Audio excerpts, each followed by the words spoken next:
Kenyans here in the country. We want to have a discussion about the assistive technology in Africa for visually impaired persons. This morning with me in studio is Anthony Nderangu, who is the programs manager at Enable, seated on my extreme left, and seated to my immediate left is the beautiful lady Valerie Busaka, who is a computer instructor at the Enable. So she will be taking us through how technology is helping persons who are, who need to use it, and how that process is taken through.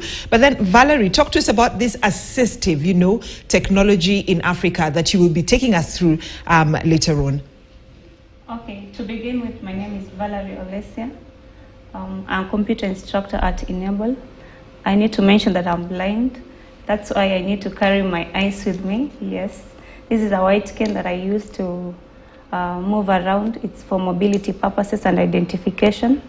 Yeah, so assistive technology in Africa is what we call the adaptive and rehabilitative devices that persons with disability use to ensure that they access most of the things that they need. Yes, for instance, a building that is needed to be accessed by someone who is on a wheelchair, that person will require a ramp. So we say that building is accessible to that person if there is a ramp or there is a lift to enable that person reach to the floor they need to reach. Yes. Right, and Anthony, I mean, for several Kenyans who this technology has come out, they're saying, wow, this is a self-relief for so many of us. Can you give us a breakdown, probably if you have, how many Kenyans you've reached so far using this assistive technology? Well, thank you, Brenda, and thank you for having us here so that we can chat around this important topic. Yeah, as far as assistive technology is concerned, it's very, very important to remember that we have so many people with disability, and we can't ignore them. They need to access education, they need to access employment, they need to access everything that every other person is accessing. So we as Enable, we have come on board, and we have worked with different partners to make sure that we access as many people as possible. And so far, especially those who are living with visual impairment, blind, we have managed to access at approximately 14,000 persons in Kenya. In Kenya, who have gone through our computer assistive technology program. Yeah, basically we do it in school setup. This is where we found that when it comes to assistive technology, it sounds good and it works well when you start at the tender age. So those kids who have any form of disability in schools, we start from there. So in the last 10 years, we have managed to get more than 14,000 individuals. All right. So Valerie, for someone with visual impairment, take us through. Do you start, because Anthony is saying you start with the school-going children at a tender age to learn how to use the assistive technology that Enable has come up with. So for those who are not technologically, they don't have knowledge in terms of computer use or technology, kindly take us through how you take them through this process. Oh, okay, yes. So it is very, very interesting for a blind learner who is very young. That is what Anthony mentioned, from tender ages. There are those children who are very young and going through school setup. So we make sure that this kid, without sight, they are able to access education through assistive technology. That's why we teach them basic computer skills. That's why I have a laptop here, and I'm able. You should be taking us through later on. I'll be taking you through later on. So this kid, remember I've mentioned that this kid is blind, and so the kid needs to understand the basic setup of the keyboard, because they'll not be using the mouse or the touchpad on any gadget. So they need to understand basically where is letter A located, where is letter S located, So you need to be that basic, to that young person. Yes. So okay. Yes. You're saying something? Yeah, I'm saying that we start by, we tell them that the keyboard has 6 lines. Basically, if you count, there are 6. From here, 1, 2, 3, 4, 5, 6. We tell them, yes, the keyboard has 6 lines, and we begin from line 1. We make sure that they master all the keys on the keyboard, because that is the basic entry to the computer. All right. Yes. So, Anthony, are there specific or special computers or laptops that parents have to buy, or just the normal computer and normal laptops, and the keyboard, you know, the keys for that computer, the laptop? Is it manufactured differently? Is it just the normal computer, go buy and then you come, we train you, or we modify it for you? Good. Interesting one. We work with normal computers. The computers that we use, you just go, you get into a shop and get a computer. What you need is one special software, which is free, in fact. We have even, others are commercial, but we even have the free one. So you just need to install that software. Then from there, we teach you, and you need the skills, of course, for you to operate the computer. Right. Now, the keyboard is not brailled. It's you can braille, you can modify. Not the best practice, especially considering that some students won't be in a position to have their own. You want someone who is visually impaired get into a cyber cafe and do their things. So in cyber cafe, we have normal keyboards. All right. So that's why there is that aspect of mastering the keys. All right. Once you master the positioning of the keys, then you go to the next level where you talk of the combination of the keys. All right. Yeah. So there is nothing like special computers. We only need to have the skill and practice and practice. What Valerie was saying. So Valerie, I mean, when you're touching the keyboard, like what you're doing now, and of course, Anthony says there's nothing, you're not modifying the keyboard, the computer, or the laptop, then how will you teach this visually impaired child or a grown-up to know this is A, or this is Q, or this line has this letter? Okay, yeah, so personally I need to mention that I'm a direct beneficiary of Enable. When I lost my sight in 2013 at Form 3, I went through Enable through Nico Hausa Special School. That's why I got to understand how this blind person can use a computer. So basically, it's a teacher-pupil or teacher-student based like training that you make sure that your student understands. From line 1, we tell them that there is escape, there is F1, so you make sure it's like a song you sing. So it's not like they're touching the keyboard to feel. They touch. You tell them touch the first key on your left, and you tell them that is escape. So you follow with your hands. You tell them touch the next key. You tell them that is F1. Touch the next key. That is F2. Yeah, going like that until they master all the keys. You make sure that they master. They don't leave behind any key, because all the keys on the keyboard are very important as we continue using the computer. All right. Yes. And so, Anthony, before now we come back to Valerie as she prepares to take us through what the assistive technology is all about and how it works.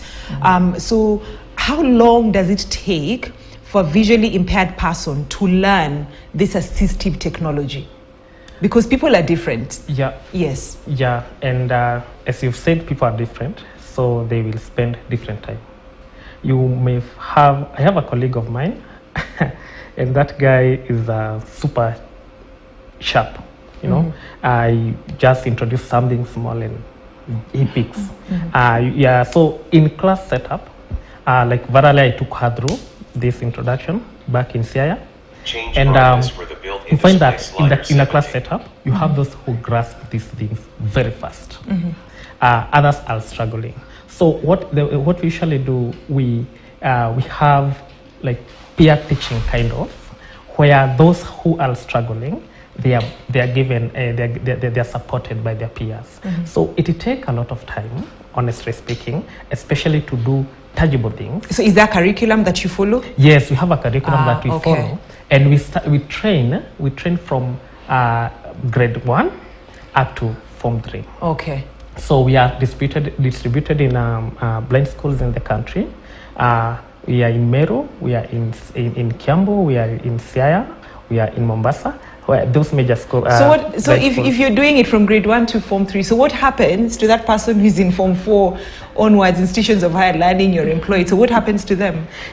Or after that, they're able to continue? There is that transition. We have alumni group where they have like very finished high school, then she went ahead to the university. Right. So there is that support. Of course, it's challenging when you transition now from the primary level. And that's why I said initially it's a journey, not a very easy journey.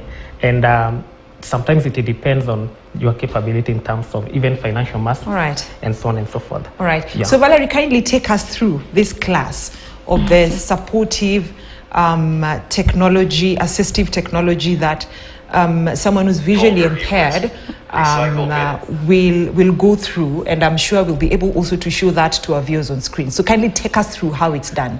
Okay. When someone comes to a class, how it's done from that level to when you're supposed to finish. Okay. Yeah. First of all, you'll notice that when I'll be using my computer, there is a sound.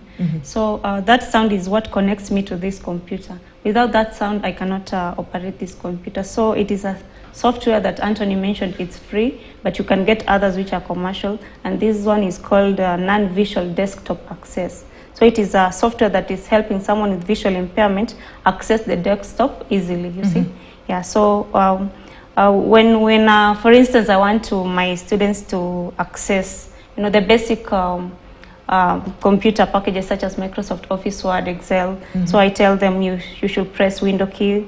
That is what I've pressed. You see, when I press the window key, it tells me start menu, and it brings a list of the programs that are in my computer. So when I'm training learners, I tell them, if you want to access Microsoft Office Word, it's very easy because you can just press W.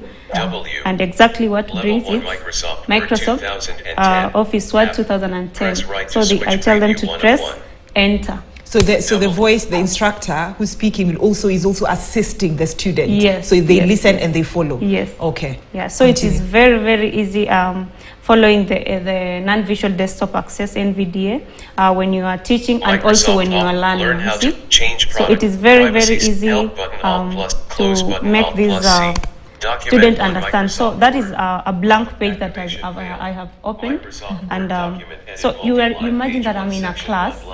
And I need that student to understand. So on my keyboard, it's very interesting. At letter F and the letter J, you will notice that there are some indents. Do I call them that?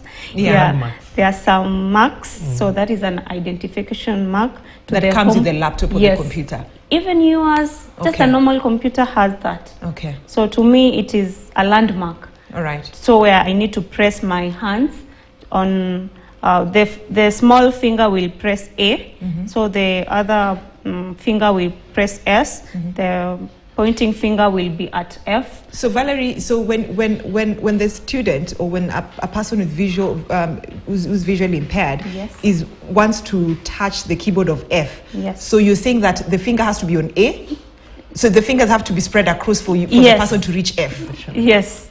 The fingers have to be spread across, but the two pointing fingers for both hands, the left one should be on F and the right one should be on J.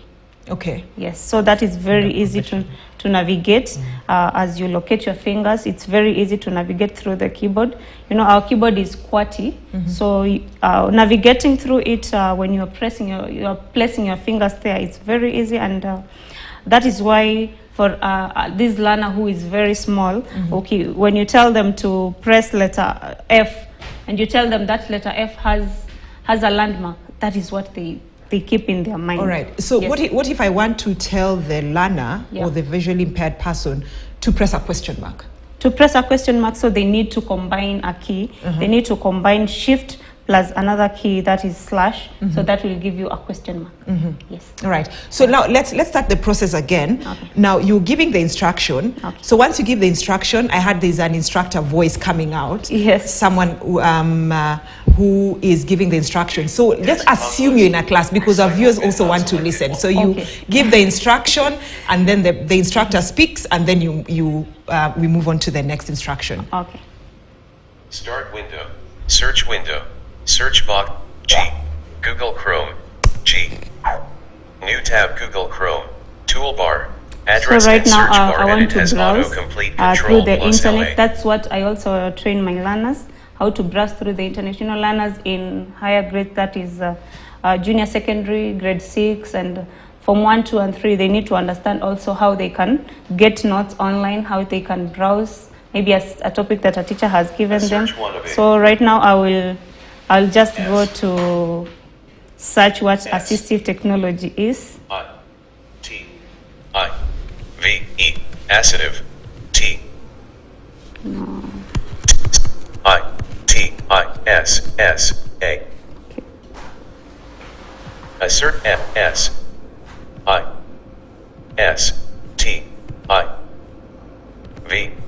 Assistive. T-E-C-N-O-L-O-G-U-Y.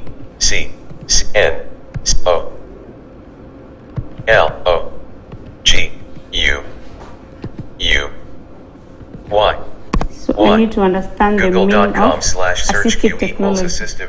So the browser I'm using here is Google Chrome, and it exactly takes me to the meaning of assistive technology. So when I want to access that, I press letter H. Search modes heading level So 1. it has said search mode. So it will start reading for me the what I've searched, and using the arrow keys, Navigation I'll landmark, navigate current, through. link news, link images, So it is telling me the books, links. link video, menu button, Yeah. about heading level 3, heading level 3 search instead for link assistive technology, clickable heading level 2 featured snippet, heading clickable level 3 assistive technology can include mobility So what you devices can such as see, walkers it's and tell me wheelchairs, what as assistive well as technology is. It can include, you see, it's very, very easy. So I Right. just listen to the sound. To the and sound, then it tells you. Yeah, I'm and able then to connect. Yeah, because when I had you searching a specific site, it kept on saying, repeating the letter, and also that this, repetition of that letter, it's also as a sign of showing the person that you have gotten the correct Yes, letter. yes, actually, that is why the NVD is there. So when I press any letter, for instance, A, S, it must pronounce the letter for me so that I know I've done the correct thing. All right. So, Anthony, so what happens where you have a visually impaired person who doesn't understand English? Is this in Swahili or also in the local language? Because I mean, we want to make it as simple as possible for everyone that cuts across the board. Yeah. So, as far as assistive technology is concerned, we have, you are right, sometimes you may get a student who English, maybe they don't understand English, or maybe Swahili. Like, for instance, you go to coast, sometimes you find that you are really struggling. And the key here, and it's good for the viewers to understand this, the key is to make sure that there is communication between the computer and the computer user. So if you are able to crack that, then everything else will work for you. So this is just used, the assistive technology, Valerie, is just used to enable a person who's visually impaired to use a computer. Yes. So can it be used for teaching? Like a teacher can use it for teaching, like do maths. Yeah. Okay. Yes, let me answer that. And as I say, why I think the first question I had not you asked about whether local languages can work. Some languages work, but others you have to know English. All right. English is a prerequisite, All right. to be honest. So you try to read a Swahili book using NVDA, you won't get anything because it will read as if it's English. All right. Yeah. So back to your the other question is about what you in a minute, in terms of if this can be used to teach in a classroom. Yes, in a it minute. can be used to teach in a classroom, even by a visually impaired teacher. And we have softwares. You know, when it comes to learning, like for instance, STEM, science, technology, mathematics, you have things like graphs. How does a blind person interpret a graph? And it's all about looking at the graph, identifying points and so on and so forth. So we have other softwares that are used. Like we have one called High Sonification Studio, done by Georgia Tech, that usually help the learners with visual impairment do learn such crafts. So not just the computer basics. This is just the basic. But when it comes to learning, across the board, it can be used. Okay. Maps and everything. All right. Yeah. So Valerie, as we finish in a minute, your closing remarks. You know, it may sound as easy, as simple as it can be, very interactive and fun, because I believe this is, you know, as you're doing it, you're enjoying yourself. You know, you're being connected to the world technologically. How cheap or expensive can this be for a parent or for any person out there who wants to get to, you know, this supportive technology? Okay, basically, thank you for that question. It is equally a challenge to a parent who has a child with disability, you know. Accommodating this child at times, we need to agree that it's not easy, but we need to stretch a little bit to ensure that we accommodate each and every person, you know. I usually tell the world that it is good to see the ability in someone before you see the disability. Yeah. This person is first a human before they are a person with a disability. That's why I also discourage calling someone with disability that people living with disability. It's very bad to tell someone that you are a person living with disability. You do not cohabit with disability. Yeah, so it is disability ethics that some people do ignore, but it's very important to mention that to our viewers that we appreciate being called people with disabilities. It's not bad. But you've been enabled differently. Yes, so it's better we call you a person who's been enabled differently. Yes, it's good. We appreciate that. We also appreciate, and we're so accommodative to any other means, such as assistive technology, the way Enable is doing, bringing light to the world to ensure that this person who has visual impairment is able to enjoy, for instance, education, just like any other person who is enjoying education, creating an equal opportunity to everyone, despite their disability. At what cost? It might be expensive, yes.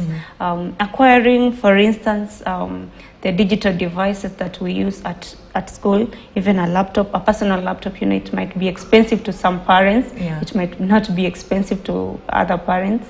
But so we try to pull the thread and we get to the middle so that we ensure that so it is something that someone can afford? Yeah, someone can afford. All right. Yes, so I appreciate and understand that we need to embrace technology the way it comes so that we are not left behind in terms of technology. All right.